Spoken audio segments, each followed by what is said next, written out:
What did they shoot at? Outside here. Yeah, ready. What did they shoot at?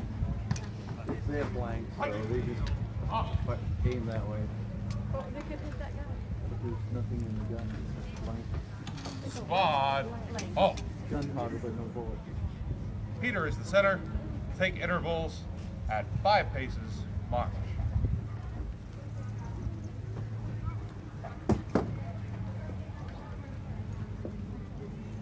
Order arms. Parade rest. Well, good morning, everyone. How are you all doing? Good. Glad to hear it. Well, my name is Alex. I'm joined here by Cameron, Peter, and Trevor, and we are the soldiers on duty for you here today at Fort Mackinac. Now, before we step back and fire off the rifles, I'd like to tell you a little bit about the uniforms that we're all wearing. Now, of the 4 of us, who looks significantly different from the others? You can point. Yeah, it's Cameron. And that's because Cameron is wearing what is known as the undress uniform. Now, despite the fact that we all look different, we are all representing men that were stationed here in the 1880s. Now, despite the fact that Cameron looks different, it's because he's wearing that undress uniform, and the undress uniform is what the soldiers wear on a day-to-day basis.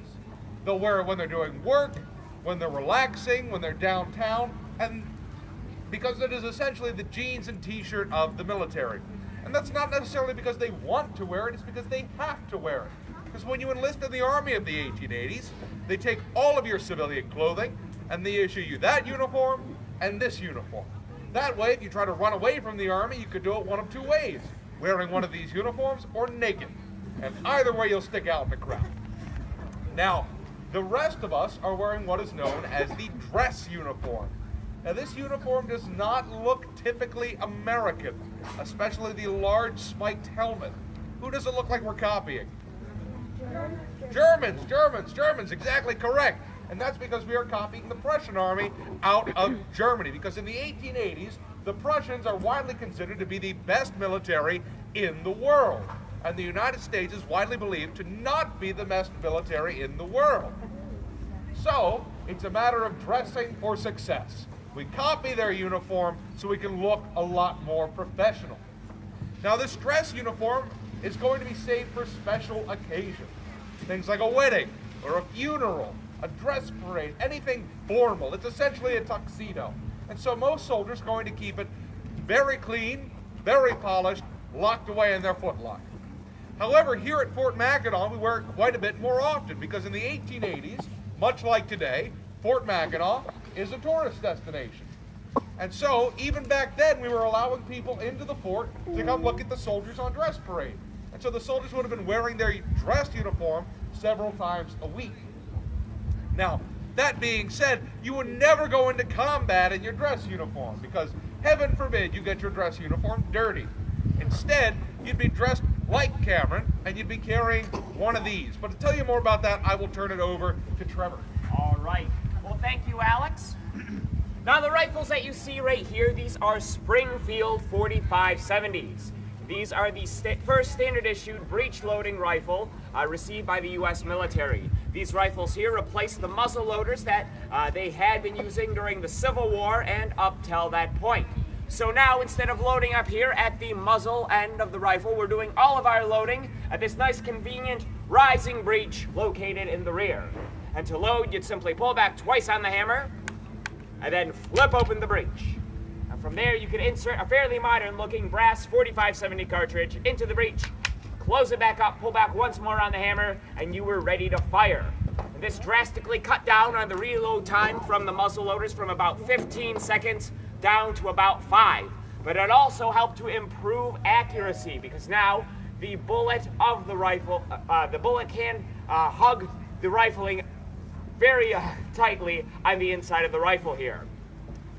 This helped to increase its accuracy from the muzzle-loading rifled muskets, which were accurate at about 600 yards, putting the accuracy of this rifle now over 1,000 yards in distance. And just for reference, that's about from here out to the White Lighthouse in the harbor there. But being so accurate, the military decided for the first time to standardize a training program for its soldiers. Now forts around the nation were essentially receiving a stipend to go out and purchase ammunition as well as to construct rifle ranges. Here on Mackinac Island, 2 rifle ranges were constructed, a 600-yard range as well as a full 1,000-yard range. And the soldiers would be taking regular practice on those rifle ranges. Even a little extra practice, that being that Fort Mackinac is a rather out-of-the-way post during the 1880s. So the soldiers stationed here had a little extra free time on their hands.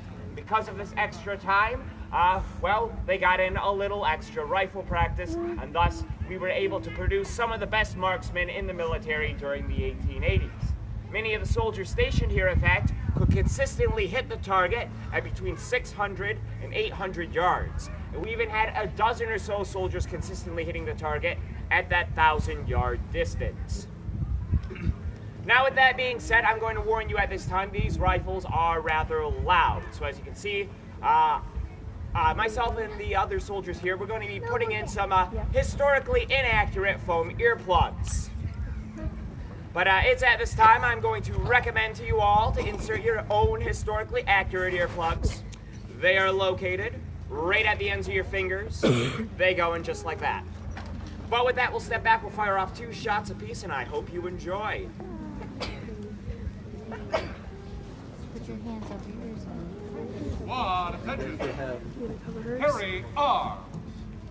Someone in the center, arms. You're okay. I'll let you know. I'll tell you. About base. Forward, march. Left wheel, march.